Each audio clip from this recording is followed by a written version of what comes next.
All right. Welcome to the Tangible Community event. We're so happy to have you and excited that we're able to connect with you virtually. So for today, I do want to give a quick introduction to Tangible School for anyone who's new. We are a resource for small business founders, specifically in the e-commerce space. We're passionate about helping founders learn how to do more with less through in-person courses and soon to be online. That's something that we announced just this last week. We're very excited about it. It's going live in early June, so stay tuned for more information there. We have had the great opportunity to help hundreds of founders come through our programs or our in-person events or our virtual events and help them either launch their businesses or take their businesses to the next level. And that's what we're going to talk about today, how to bootstrap your business, all the different options for how to launch a business and how to keep it alive and fuel that. So we have two of our alumni and two of our founders who are going to be talking a little bit about that. And I'll introduce them here in a second. Today's community event is presented by Brex. So we're lucky that we have Thomas Dale. They've been a great partner to us, and I want to turn the time over to him to give us a quick intro into what Brex has to offer. Thank you so much, Madeline, and thank you to the Tangible team. Here at Brex, we're a huge fan of you and what you're doing.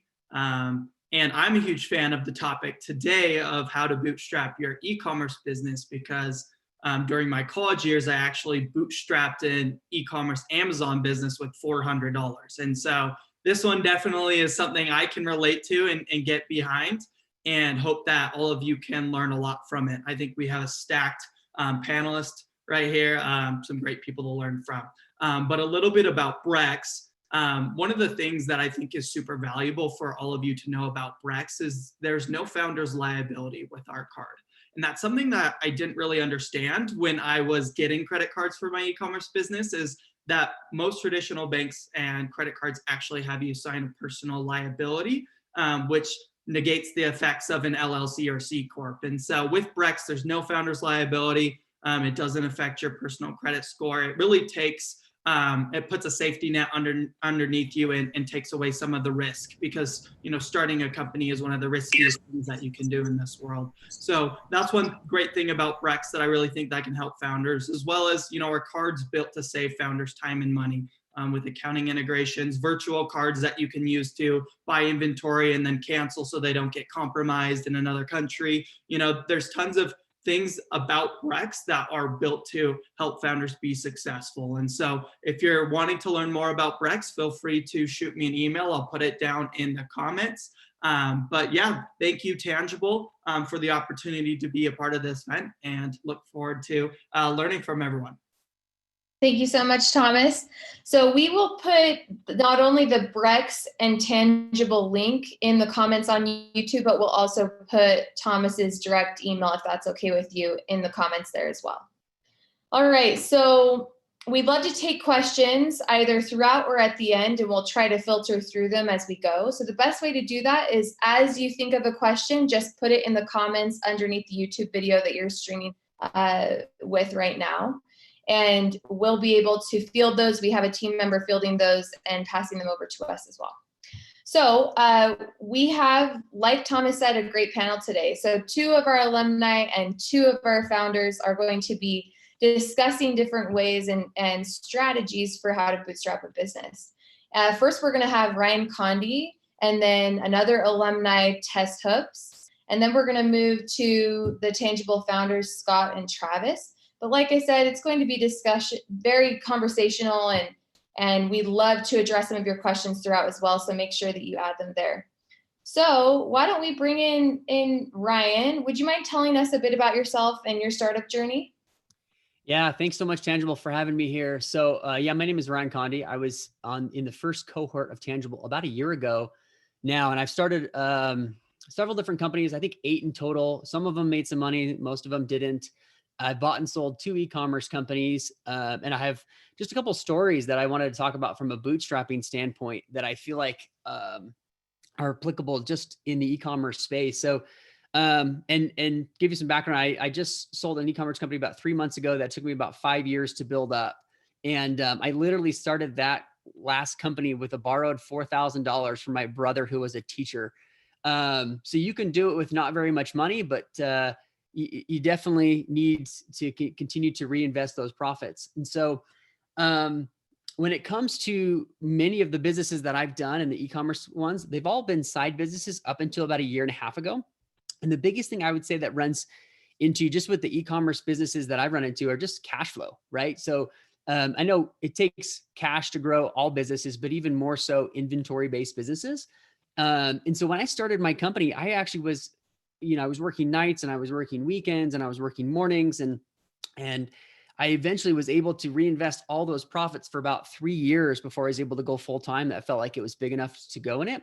And I'll tell you what, it really sucks, like working with suppliers at like 1 a.m. or, having to put out fires on Saturday when you'd rather be hanging out with your kids. But I do think having a job when you're starting your company is actually really, really cool and a great way to actually bootstrap your company. It also allows you to have some constraints that are forced you to be efficient, find partnerships, and outsource some of the pieces that aren't your key skill sets.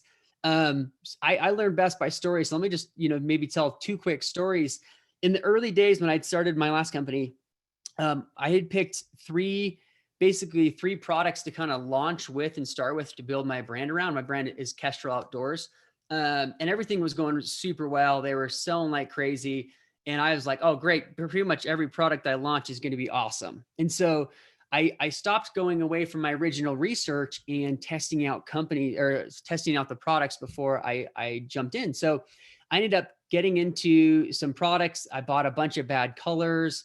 The inventory wasn't a huge hit. And I ended up spending about 30 grand on this inventory, but I didn't quite know it at the time. And at the same time, I'd spent a big chunk of what we had left in the bank on this inventory that I was kind of doubling down on. I took the cash flow from the best sellers to start with this new stuff.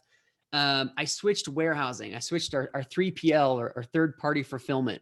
The reason that's kind of important is I thought I could save 10 or 20% by switching companies, but I didn't quite do the proper research. I think some early successes with the first products got me complacent. And of course, I had my $30,000 of inventory getting sent to this new 3PL, this new third-party logistics, and they went out of business a month later. And when a 3PL goes out of business, literally the landlord walks over to the warehouses and just puts a bunch of locks on it because they haven't been paid rent and who knows how long. So that early on, I didn't get that access to that inventory for about 6 months.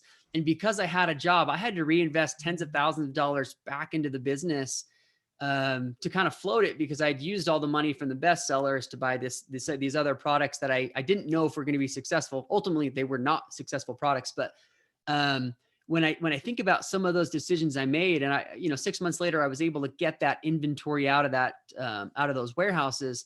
But there were hundreds of companies with millions and millions of dollars in inventory in this warehouse. And I didn't do the proper research to know if this was a good, credible company. I just looked at the price. So one thing that I really learned is every time I was getting in with a new supplier or manufacturer or something, I would say, what could go wrong with the supplier? And is this a detrimental decision? Is it worth saving 10 or 20%? And ultimately, it's usually not. You typically pay for what you get. I also started to ask myself, what could go wrong with this inventory? Or have I tested this correctly? Because when it comes to e-commerce, one bad inventory purchase can basically sink your company, especially in the early days. And you can get stuck with tens of thousands of dollars, or, one time I bought 20,000 pickleballs for a different company and I still have some in my garage. It was a bad way to kind of go about it. So when you come to your MOQs or your minimum order quantities, you can typically drop that significantly lower than what the manufacturer says. You're just going to pay more per price of unit. And I would recommend that at the beginning so that you can actually test out the ideas, test out the colors without getting stuck with, $10,000 of pickleballs in your garage. And these are kind of stories where I make a bunch of mistakes, because I think you learn the most when you make a lot of those mistakes. The second story, just to share with you, is that after the first year, we had about 15 or 20 grand worth of profit, but you're constantly running a company that's growing at like a $0 in the bank account because you're growing. So therefore, as you buy inventory, you're selling through that inventory really fast, and you start selling through that inventory twice as fast, which means you need to buy twice as much inventory before you've got the cash flow from the previous inventory. And it basically creates this cycle. And I've seen a lot of businesses actually go out of business from this cash flow cycle. But I knew we needed a way to capture emails, generate leads, and do some form of marketing. And I looked at the space, and there was this huge market for just ways of teaching people to get into the sport of disc golf, or the outdoor sports that I was in. And so I had this idea that I was going to write this ebook, and I'm not a writer. I don't have the patience to be a writer. I hate it. And so for months, I just delayed on this. And I eventually just kind of said, hey, if this is going to be a core part of our business, I need to figure out a way to do this. And so rather than forcing myself to sit down and write something that I'm not good at writing or really have the passion for, and I delayed for months, I ended up hiring a very expensive writer for about $800. It doesn't sound like a huge amount, but at the time of my business, it was huge. It was a massive amount. And she put together this 15-page ebook that was absolutely stunning. It was beautiful. It was everything that I had dreamed of. And I ended up using that single ebook for tons of email captures and follow-up sequences. And I was giving it away left and right after purchases, and ultimately led for 3.5 years. That was a huge part of my business that actually led to a lot of growth and selling a lot of products. And so going back to having that day job, it allowed me to not pay myself in this e-commerce company for about 3 years, till it got to a point where it was self-sustaining. And then, I was able to put all those profits back into the business before I went full time. And so just as like kind of a few points that I learned in my last e-commerce one is, e-commerce requires so much cash to grow it. And a lot of it is going to get tied up in inventory. The faster you grow, the more inventory you need, and the faster you have to order it. So understanding cash flow is super critical. And if you don't understand that now, jump on YouTube, figure out, get some books on how cash flow works and how you can actually manage that. The second part was bad inventory can absolutely kill your business. I was lucky in the sense that I was able to kind of bounce back from that, but very early on, that dead inventory could have totally sunk me by picking that bad supplier. So don't order very much of your inventory, test out every single product. And then along those same lines is, wherever your manufacturer is, whether it's in China or Mexico, the US, wherever it is, I would say the most important thing is, after you've got a business and you're starting to sell some, spend the $2,000 or $3,000 to get there. By you visiting that manufacturer, you're going to develop incredible relationships, and you'll also understand more of the capabilities of what they can and can't do. And your terms of payment will actually get better. Maybe your price doesn't drop down, or you're not in that volume yet, but you'll be able to just have better payment terms where it's, rather than 70-30, it's 30-70, 30% upfront and then 70% when it ships. That took me a couple of years to actually go out and visit my suppliers, but I should have done that several months in, and I think it would have paid dividends paying $2,000 to $3,000 to do that. And pretty much for $3,000, you can get anywhere in the world and go visit your manufacturer for 2 or 3 days and go to lunch with them. And then the last thing is, figure out what your core competencies are, your key value adds are. And then if you don't have those, like in the case for writing an ebook, just hire it out, find a way to get the right people, incentivize them, and just go hire the best person you could. And in this case, I hired the best writer possible in that particular industry. And she was incredible. I gave her kind of a loose outline of what I needed. And that was huge, and ultimately led to a lot of success within the company. But kind of in the end, I have started a lot of side businesses before and done a lot of other businesses full time. But I always tell people, if you've got a side business and you treat it like a side business, it will always stay as a side business and will always pay like a side business. So at some point, you do have to double down and really go after it. But I think if you can test those things and kind of do inventory in small spurts, then you can figure out whether you've got a winner before you sink a bunch of money and get stuck. So.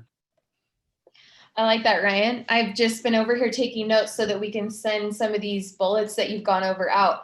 I have to say too, that Ryan has been very impressive. I think by the end, when you were about ready to sell Kestrel Outdoors, which, like he said, it's a disc golf company. Check it out, Kestrel Outdoors. What were you working, like 15 hours a week? You had built this engine that was like so sustainable or self-sufficient, that you were working like not too crazy, right? Like it was pretty. Yeah, it was my full-time gig, but I got it to a point where it's probably 6 to 8 hours a week. But the story in front of that is, it took hundreds and hundreds of hours, and and, a lot of 40-hour weeks to get it to that point. But I was able to start putting in the right pieces and the right team and the right social media people, creating the right content to be able to do that. And I actually kind of treated it as a way as like it covered my baseline. So then I could go chase, bigger companies and bigger ideas and launch new ideas during that same time period. And then it got to a point I knew I was ready to move on. And when you're ready to move on, you should move on really fast and not wait, because the laziness can actually affect that business. And so for me personally, I was ready to move on. It was time to exit. So I bet you're glad that you pushed for acquisition when you did, rather than maybe right now during coronavirus, right? Yes, but only from a personal standpoint. I was ready to move on. I think the business is up 50% over last year because everyone's at home and everyone's buying a ton of stuff and everybody wants to go outside. And so it actually fell right in line. So had I kept it, I probably would have made a lot more money. But from a personal standpoint, I was actually ready to move on. And so that was probably a bigger issue of trying to time everything perfectly. It was more of like, hey, I'm ready for my next opportunity. I need to move on from this.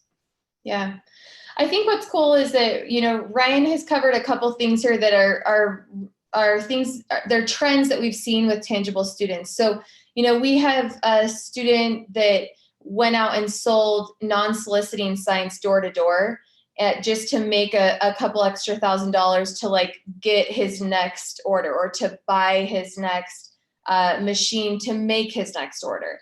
Other people have like sold kittens, or there's so many creative things and stories that we've heard from a lot of the Tangible alumni that are amazing, and the ways that they bootstrap their businesses. So it's fun to hear from Ryan specifically, especially because he's done it a few times. And I think you would agree with me when I say that it doesn't seem like there's any one right way for any business. It's like there are lots of different options. And depending on your business, your product, your price, your target customer, and so on, it may be different for each business. Absolutely. And I love that story of kind of sometimes trying to bridge that gap. Like if you've got big holiday orders, that's a lot of money you've got to allocate towards just a lot of capital money towards those inventory purchases in the middle of the summer. So you're ready for that. And as you're selling kittens or you're selling stuff door to door.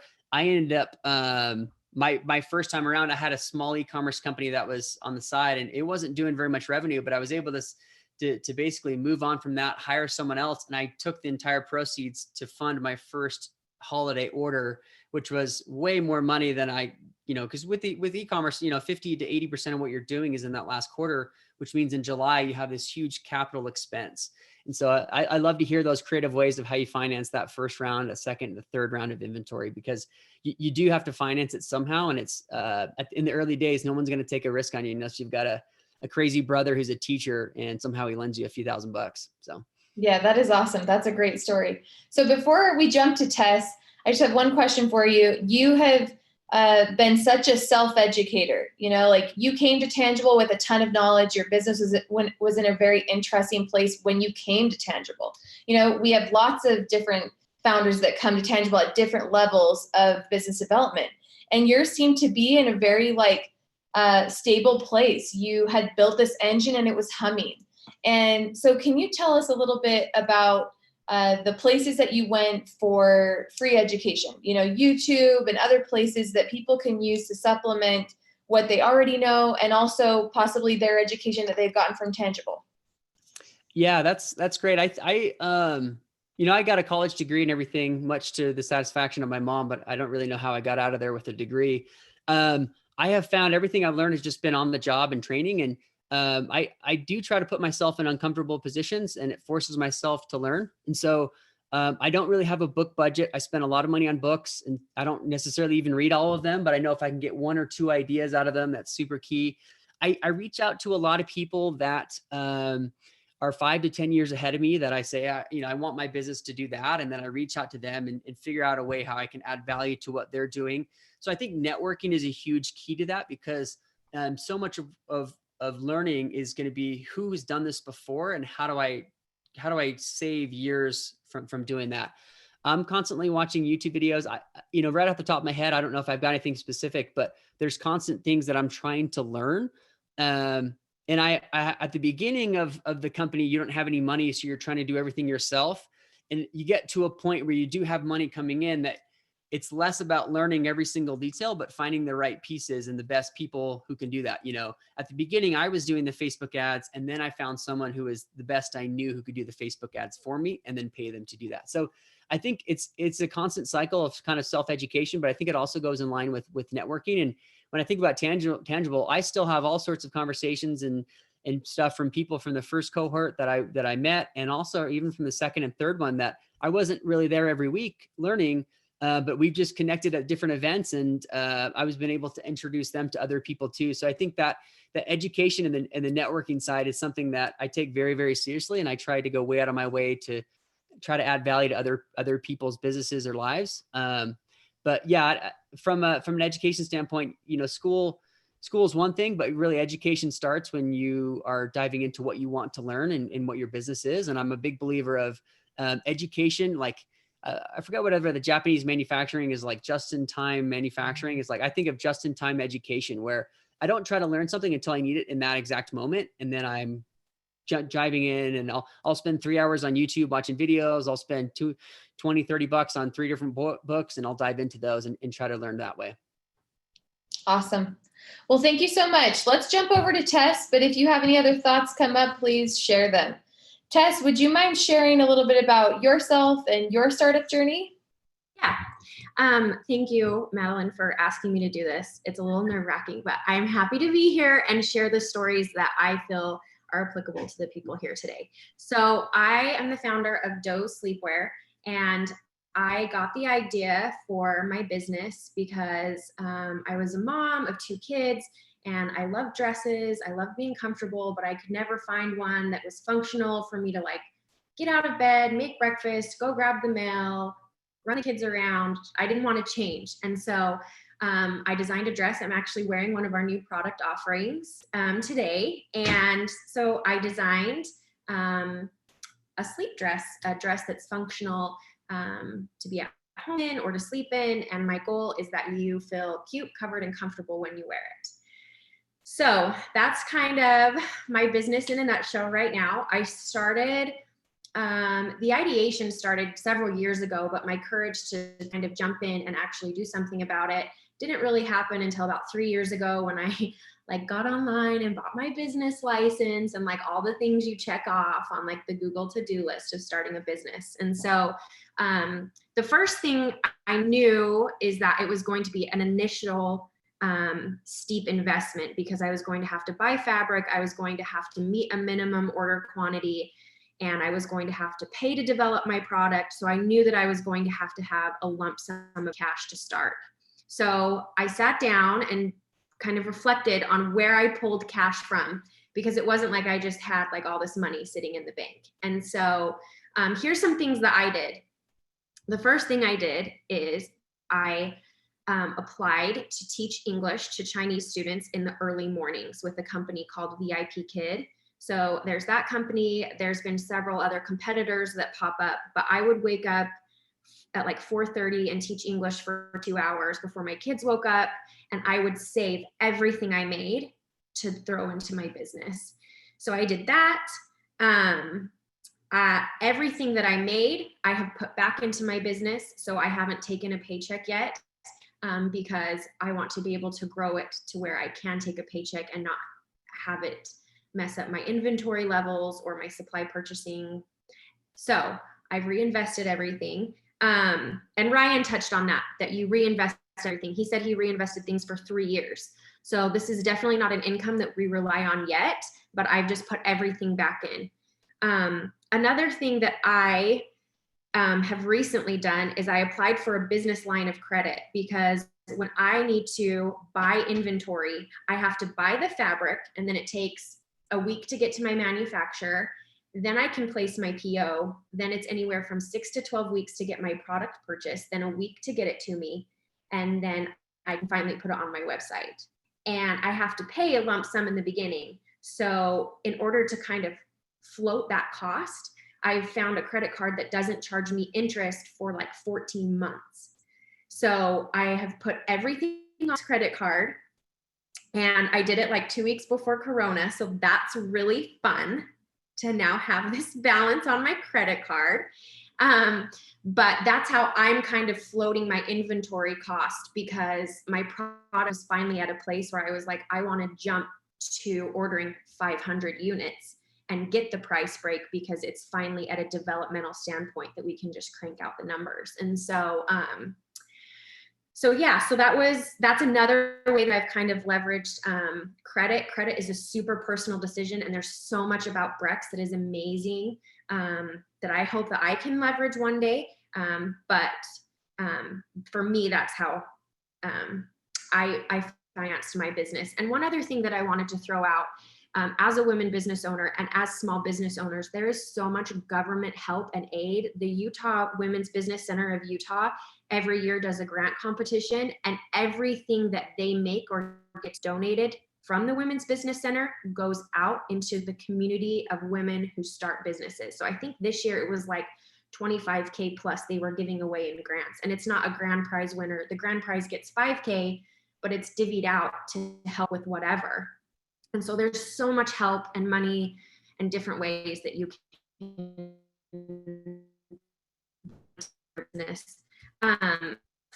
So another thing Madeline asked me to talk about is future plans for my business. And this has kind of been an interesting period, as it has been for a lot of business owners. So I had ordered my 500 unit PO, and a week before it was supposed to be delivered, my manufacturer said that their government has required them to pull all of my product off of manufacturing, and they are only allowed to make face masks for the foreseeable future. So all of my product is sitting somewhere not being sewn while we make face masks. And I don't want it to come across like this is a crazy time. I don't want to be insensitive. Like, people are suffering and are very sick, and I get that. But it is devastating as a business owner, as Ryan mentioned. Like, people are home just buying stuff, and like every time just like, no, everyone is in their pajamas. This is my company. And I have had so many people email me asking, and I feel so tied. It's been very difficult. I mean, we've had a death in our family. My husband lost his job because of Corona. We've had injuries that have required the hospital to fix. And the only time I've cried is when they told me that my inventory was not coming, because you pour so much of your life and your love into your product and your business, and to have it completely out of your hands and at a standstill is very devastating. But I think that ultimately, as business owners and as individuals, my actionable item or takeaway item for you is this quote. I feel like it's very applicable, and I want to share it. It says, oh, let me find it. You do what you can for as long as you can, and when you finally can't, you do the next best thing. You back up, but you don't give up. And so that's where I'm at right now. I am doing my next best thing. And my husband and I have sat and brainstormed, because we can't get our inventory. We're totally stuck. I can't drive down and pick it up and sew it myself, because I probably would if I could, because that's just kind of what I do. But we've kind of reevaluated. And so we've come up with an idea. So now a new product that's in development for my company now is called Doze Perfume. And it's a perfume that women wear to bed at night to relax and to induce sleep and to smell beautiful when you go to bed. So I ordered fragrances that I Googled. I looked up how to make perfume online. I even went to the liquor store to buy vodka, because that's in perfume. Who knew? So we spent all morning, like, with my kids, mixing perfumes and trying to find a scent that I think smells relaxing and calm, and it's like a hug in a bottle. And so I think that you just do what you can with what you have, and you just don't quit. You just don't quit. If you believe in it, just don't stop. And I think that I'm not very good at many things, but I am good at not quitting. And my business has seen, I mean, in the 2 years since I've been operating, I've had multiple manufacturing issues. I've changed manufacturers. I've had wrong fabric sent to me. I've had fabric lost in freight trucks all over the country. I've had credit card disputes. I've had my fabric pulled from sewing machines. I mean, I've had, you name it, I've had it. And you find a way through it, and it makes you stronger and more capable to deal with the next hurdle that comes. And so my advice to you is, if you really believe in it, then don't quit, because people will catch your vision. They will. I like that. Thank you, Tess. I think that a couple of things I wanted to mention about Tess before we move on is Tess was able to come through the program and was one of those students who just soaked everything in and applied it as fast as she could. And she was one of the students who walked away having doubled her revenue, and she walked away with an investor, and she had several wins that we all were able to celebrate together with her. And it's been really fun to watch. And I'm glad that you were able to share a little bit about your coronavirus experience as a small business owner, because I think there are a lot of people in your shoes, you know, and not only now, but they have been for the last several months, because their products have been held up in Asia, or, you know, there's a lot of speed bumps that we're dealing with right now that have slowed things down. And I think that frustration that you're feeling of, well, this is the numbers that we're seeing in the United States with online sales are like through the roof. And so it's very frustrating to see that and to be paralyzed with your business right now. And I think that the best thing that I've heard in talking with several of the founders that have come through Tangible is that, you know, in the US, I think the numbers are 11%. The US normally has about an 11% online retail percentage. Or of retail sales, 11% are online. That I should say it that way. And right now we're seeing percentages that are over 70. And the hope is that after coronavirus calms down, that number doesn't drop down to 11% again. I mean, let's shoot to have it like in the 30s or maybe 35. Like, let's kind of find a happy medium there. And that just opens up so much opportunity for people who are in your shoes, who will eventually be able to come out of the other side of this with product and sell it. And for those who are looking to start something, you know, they're looking to just start this journey that you've already been on. But the opportunity, I think, is going to be huge for people in your shoes and in earlier stages and later stages. It's just I think that there is going to be a very bright light at the end of this tunnel. So I agree with you. And I think one thing that I am trying to take a step back and remember is that, you know, this pandemic has affected everyone in so many deep ways, but my company is small enough and malleable enough and flexible enough. Like, I am making it out to the other side. Like, that bites that my inventory isn't being sewn, but it will be, and it will be fine.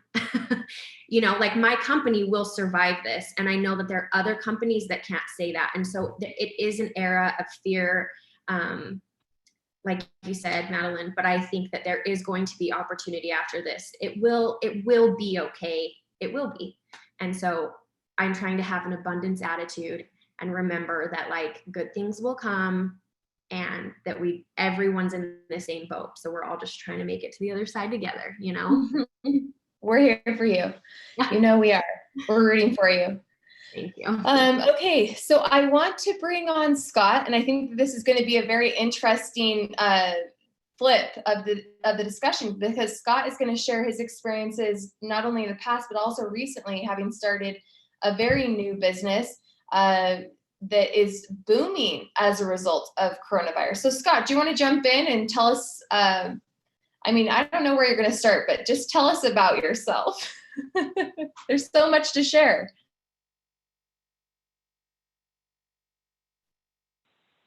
Can you hear me? Okay, there we go.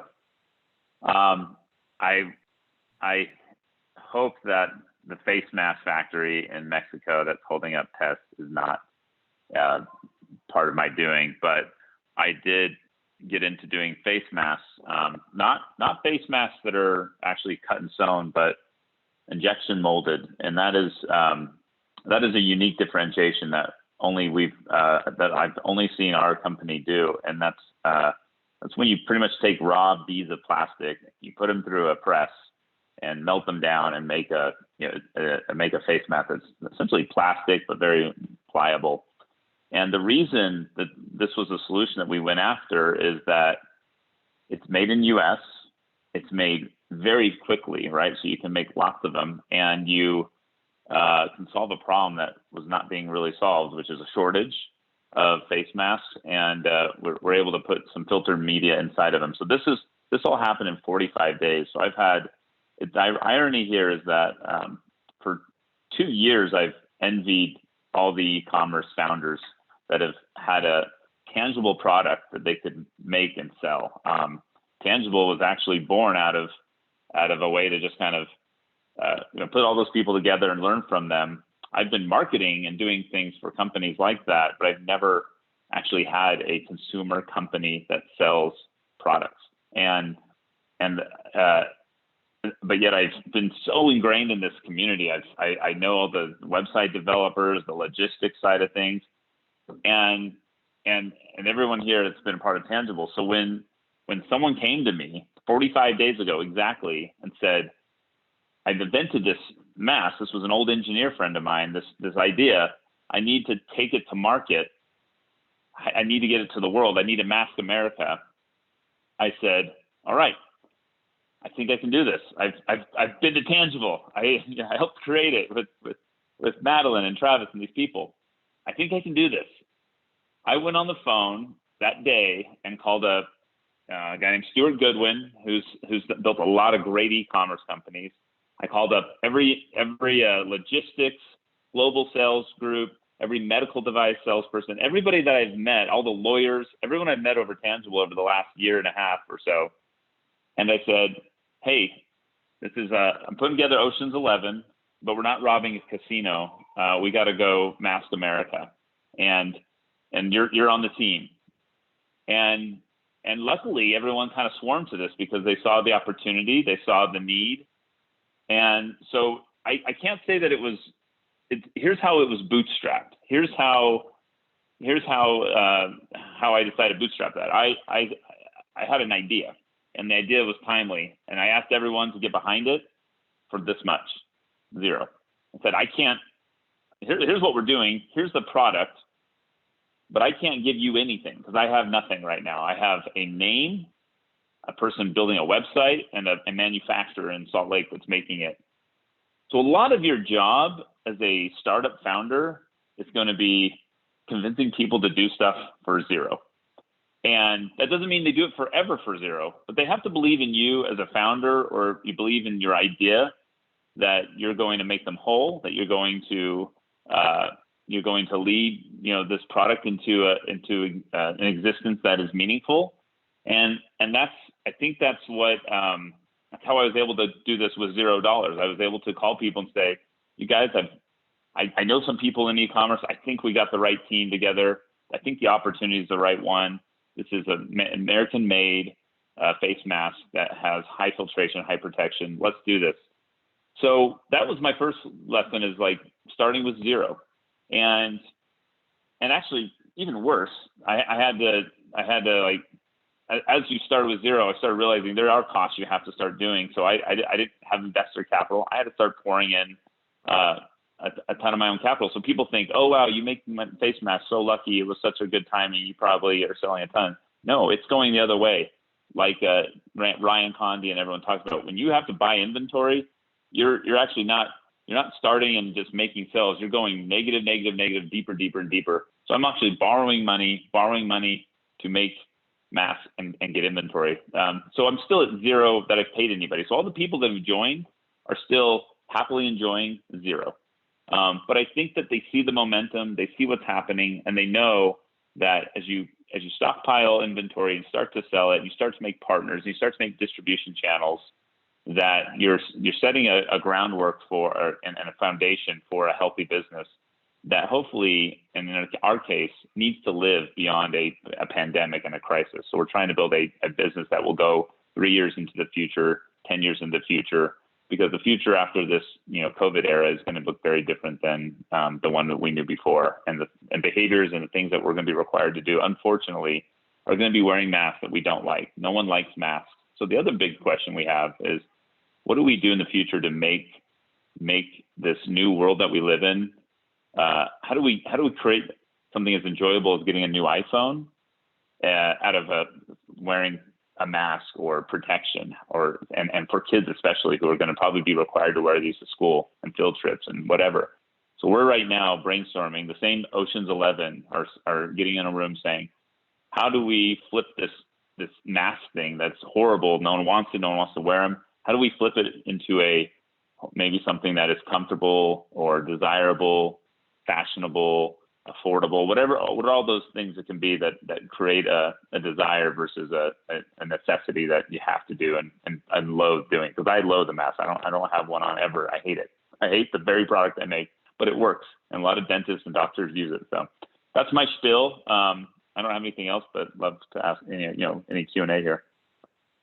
Well, so Scott, I do want to share a few more things. So for anyone who hasn't met Scott, which is probably rare because he is one of the most networked people I've ever met. And it's not surprising to me that was kind of like the start of this business. And you didn't share the website. Will you share the website with us? Yeah, the company's called miakomo.com. I'll put it on the YouTube channel, miakomo.com. It's really cool. I made that name up. Oh, go ahead. Oh, I was just saying, I made the name up. I was wanting to, I had this idea. Here's another thing that I just should share about ideas. I had the idea to make a face mask company in 2014 after seeing Japan and seeing how many people wore pollution masks that were all white. And I wrote it down in Evernote, and I said, one day start this company. And I do that with every idea. And you should do that with every idea you have. Just put it down in notes on your iPhone, put it somewhere, and do a little jot about what that idea is. It's like name of the company, you make it up in 5 seconds, and then what it does. And I remember I said, face mask company. I want to be the skull candy of face masks. That's all it was, 2014, April.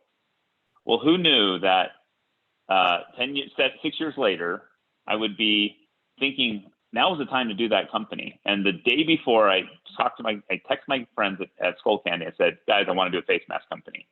And the universe willed that message I put out there. And it was like no more than 12 hours later that I get a call from someone totally separate who had made that face mask. Now, it's not a cool looking Skull Candy mask, but the universe hears your whisperings if you just write them down, and it'll align for you. This is happened time and time again. So do that, jot all those little ideas you have down.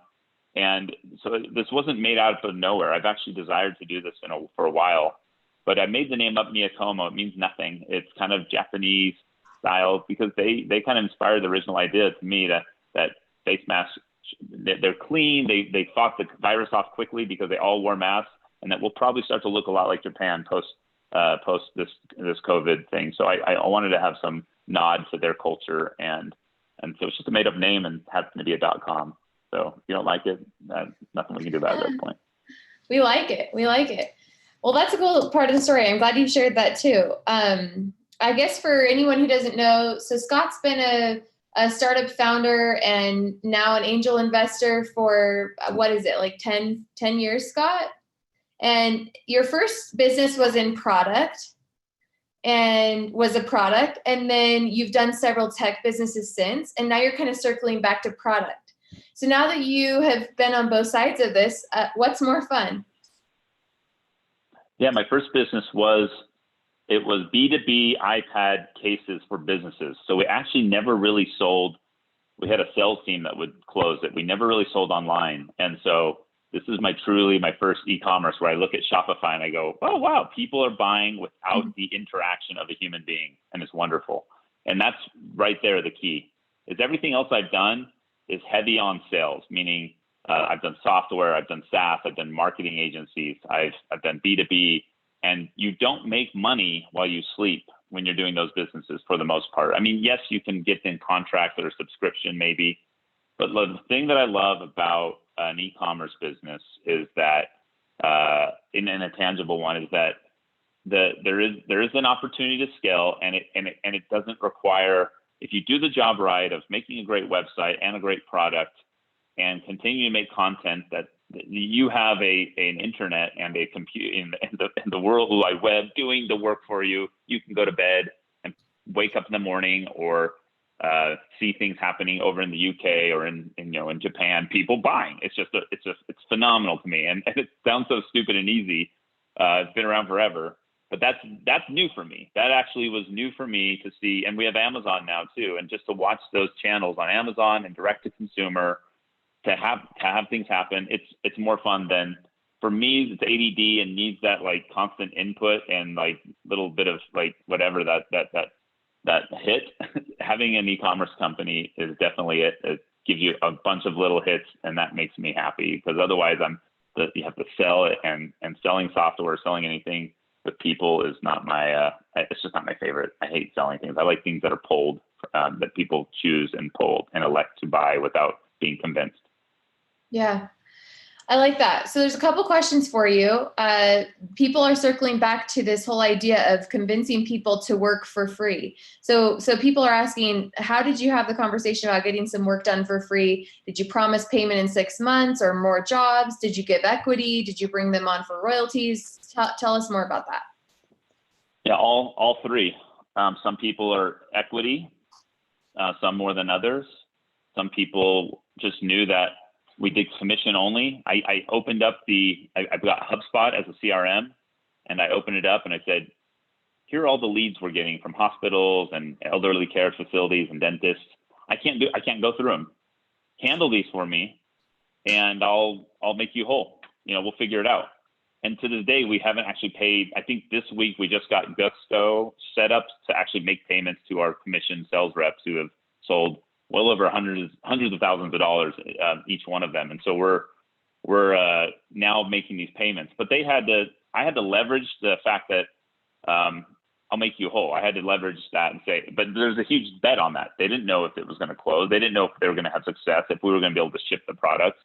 So again, that goes into probably years of credibility of I'm not the first. This isn't my first time. So you do have to. It's very hard.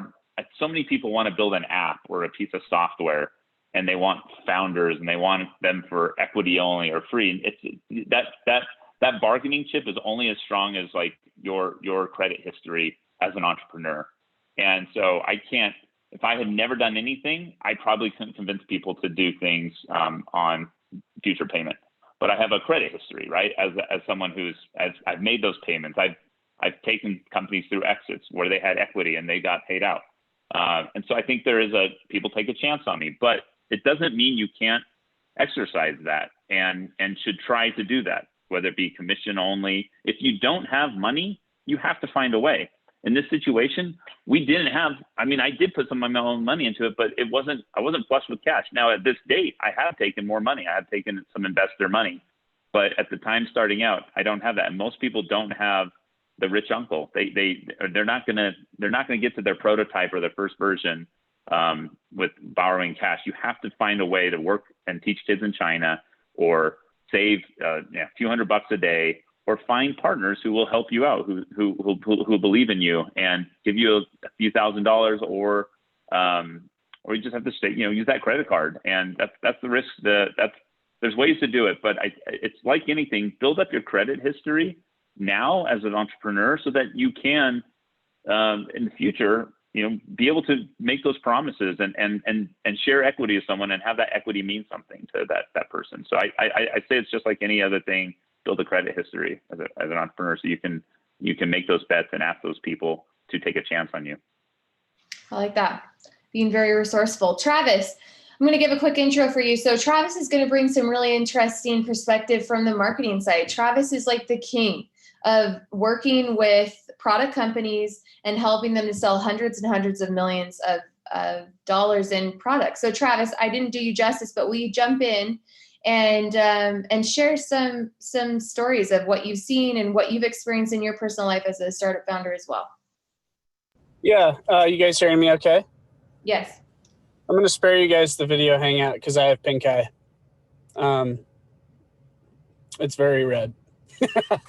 So when I was looking to start a company, I would have loved to start a physical goods e-commerce company, but I didn't have any great ideas, and I didn't have any access to capital. And at the time I was living in LA, and our cost of living was was kind of prohibitively high to really start any type of capital heavy company. And so I read an article, and it inspired me. I also read like the 4-Hour Work Week, and I read the $100 Startup. And the $100 Startup, that book is what really kind of inspired me to start with a service. And James Altucher actually does a lot of, he has a big podcast, and he talks about that a lot too. So what I said is, well, I've got 2 months of living costs in the bank. And so I'll give it 2 months. I'll sell myself as a service. And in doing so, I'll get better and better at selling consumer goods and e-commerce. And then someday I'll launch my own company. Well, 6 years later, I've decided, well, when people are willing to pay you millions to sell shovels, maybe you should just keep focusing on selling shovels. So that's kind of what that we've decided to do. But in doing that, we have helped dozens of e-commerce companies scale. And many of them have been bootstrapped. And some of the things that I've noticed from these companies that will go from 6 figures to 7 figures or 5 figures to 6 figures is they seem to find some type of channel, replicable channel to acquire customers. And the most common 4 or 5 places I've seen that happen have been in affiliates, influencers, social ads, Amazon, and press. Press was more common 4 or 5 years ago than it is now. But yeah, I've just seen there's so many different ways. Some people would get an organic Amazon ranking, and they would be able to slowly build up, get the next wave of inventory, take the next chunk of profit, invest it back in inventory, and to keep laddering and laddering up. And like I said, those other strategies, I've seen people get some organic affiliate holdings that got them to $1 million or $2 million. And then they started kicking in a paid acquisition channel like Facebook ads, Google ads, once they could afford it. And then they lost a lot of those affiliate rankings with a Google update, but then they had the paid acquisition, so it didn't matter. And so what I've seen is it's usually 1 or 2 things, and it usually is somewhat lucky that they get some kind of cheap or organic traction to acquire customers. And then as soon as they can, they start layering on some type of more predictable, repeatable acquisition strategy. And that's when things usually really start to scale. And then the more channels they add, the more methods in which they acquire customers, the more secure they are, and the more robust they are. So that's been really interesting to see. And we ourselves, we've always been bootstrapped. That's a beautiful thing about a service company is you're really just selling your time, and then you hire people, and then you sell their time and your time, and you just kind of layer on top of that. Now I've seen a handful of companies that have started with the service and then eventually rolled out products. I have a friend who started out with he started out doing product development and building out supply chain for people from a consulting perspective. And he eventually had enough money saved up where he started a poker table company. And now he owns the largest e-commerce poker table company in the world. And he funded it all through selling himself as a service. So that is one really strong way that no one's mentioned yet today of how to bootstrap. Because we all have skills, we all have abilities, we all have, our education and our something that we can offer. And it's not too hard to get someone to pay you $1,000, $2,000 a month to do something. Like obviously, well, I think if you think about it, Dose, you did start with the service. You sold teaching English, and so you did start with the service. Actually, now that I think about that, so I do think it's one of the most secure ways to do it. I mean, if you start to have success with it, then you could go full time selling a service, and then once you get a team, then you can start having that cash to buy inventory and to start scaling up. Travis, I love working with you because I feel like you're so creative and you're really good at seeing the story. And so you're good at understanding, okay, this is the product, this is the target customer, and how can we tell our story? And I think you've done that so well with companies that are really small all the way up to huge. And you've helped some of those small companies get to that point. But I think that the strategies are applicable on both sides. So we only have a couple more minutes, but I wanted you to maybe share a little bit about how people can share their story and kind of reposition themselves to share a different story. Like a lot of people are repositioning themselves with coronavirus, and that's just going to have to be an ever evolving thing. So share maybe your top tips on how to tell your story or share your product. Yeah. As far as telling your story goes, we have found some very quantifiable formulas, very objective formulas. So the thing that often happens with creative is a lot of people have opinions, and opinions don't always equal results, or they don't always equal the right decision.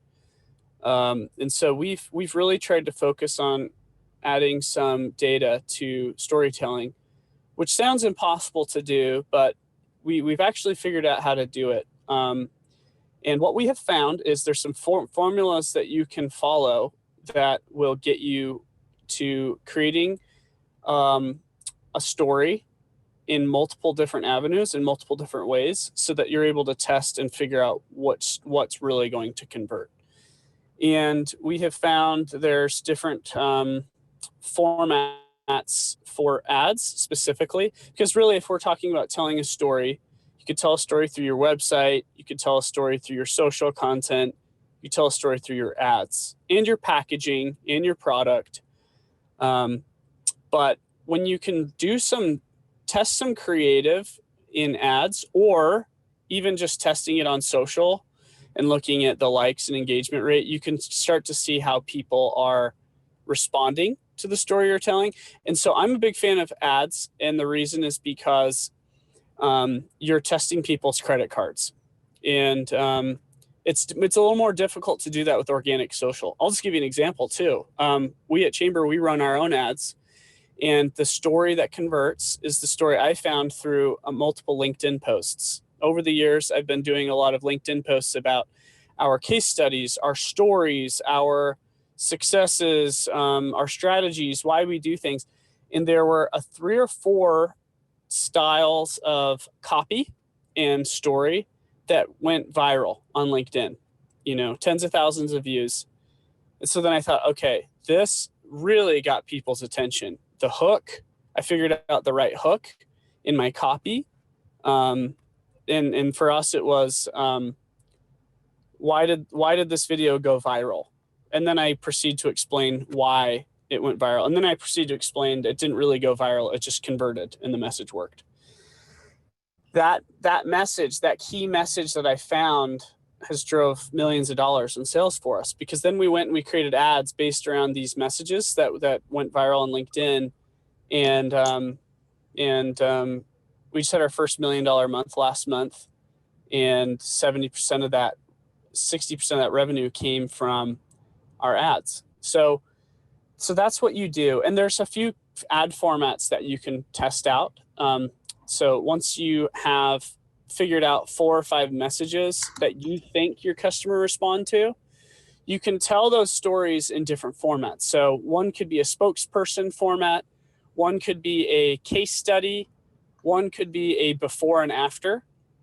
This is how it was before, this is what happened after they used the product. Another one is social proof. So that could be a testimonial, that could be product reviews, a press feature, anything like that. You could also do what we call our closer ads. In closer ads, you're creating some sense of urgency to try and get them to buy. Some really compelling reason, whether that's from a painful perspective of like, if you don't do this, this could happen, or if it's from a reward perspective. If you do this, then this beneficial thing could happen. And there's also unboxings. There's something very satisfying about showing the the process and the experience of opening and receiving your product. And so if you could take 4 or 5 of those key messages that you test out through your email campaigns, through your organic social posts, and then build those into multiple types of formats. What you then do is then it's like you're playing baseball, and now you've got 20 people, on defense. You've got 20 people in the outfield that are there ready to catch the messages and the customers that really work. And so it's really about testing all of the assumptions you can, creating content around those, because all it takes is 1 or 2 messages. And I think everyone on this call has probably found that.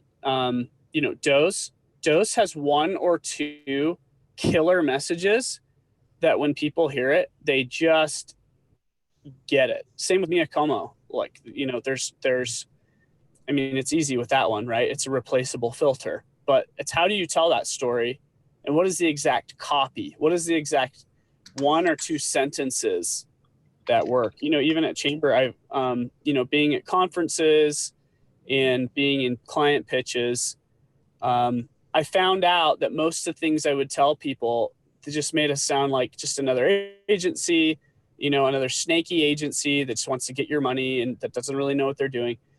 So for me, when I talked about how we had tripled the revenue of 5 multi-million-dollar companies in the last 2 years, boom, lights go on. Like, I'm talking to people about marketing. Their eyes are glazing over. They're looking at their watch. They're trying to figure out how they can get out of this conversation. And then I hit that one key message that we discovered, and boom, they're writing a check. Boom, they are like full in on what we're talking about. They want to be a part of it. They want to commit and take action. And so it's finding those key, powerful messages that get people lit up and to pull out their credit cards. That's when you really start to grow. I'm glad you mentioned that, just because I know you've been creating a lot of content for the Tangible Online course, as well as for some other coursework that you're working on with Chamber Media. So I think that that's a good place to leave off, getting people really excited about the different formats for ads, the quantifiable formulas that you're going to be sharing in a lot of the coursework that is going to be in the Tangible Online course. So like I said earlier, that's going to be launching in early June. So we're very, very close to that launch and excited to present that to the world and offer it. I really appreciate everyone jumping on the call. I know we're going a couple minutes over, but we will send out all the notes and the takeaways from today. We will add all of the applicable links and everyone's LinkedIn links to the YouTube comments as well. And if you have any additional questions that were not addressed here, feel free to reach out to people on LinkedIn. Scott and Travis and Ryan, I believe, are all very, very active.